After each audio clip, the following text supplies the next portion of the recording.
Bwana, leo nataka niongee na vijana wenzangu bwana, wa dini tofauti sana Uislamu. Unajua sasa hivi maisha yanaenda spidi sana, alafu vifo vimekuwa ni vingi sana. Kama kijana nimeona tunakumbushana kwa wote. Bwana, tu try kufanya kitu kimoja ndugu zangu.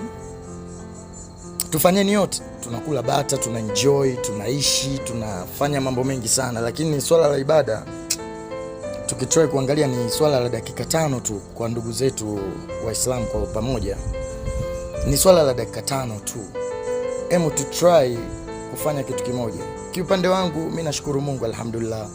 Nafanya mambo yote, na kula bata na nifanya hivi, napiga kazi zangu, lakini nashukuru sijawahi wala sijisifu wala kitu fulani, lakini nashukuru kwamba ibada kwa sasa hivi hainipiti.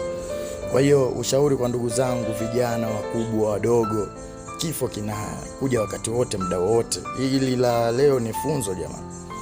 Tuishini kwa kujali ibada sana, na Mwenyezi Mungu tumkumbuke. Tuleni bata, tujakatazwa, tuleni bata zisizidi yani visizidi kikomo.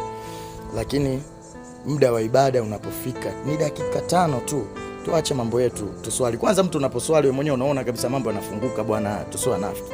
Mambo yanafunguka, lakini unaposwali una mambo mengi unaacha. Ni automatic, yani nia yako inaanza kubadilika, unaanza kuacha. Mimi kama kijana nimeona niwakumbushe ndugu zangu tusiache kuswali. Kifo kinakuja wakati wote. Hili ni kama fundisho la pigo la Tanzania, lakini tufanye mambo yetu, lakini Mungu tumkumbuke sana. Tusijisahau ndugu zangu. Mimi kama binadamu kijana, ni jukumu langu kufikisha ujumbe kwa wote. Na tujitahidini ndugu zangu. Swala ndo kila kitu. Mungu atupe mwisho mwema kwa sote, na atujalie pepo ya Firdaus kwa pamoja. Mimi yangu ndo hayo, kijana mwenzenu hapa Deal Forever.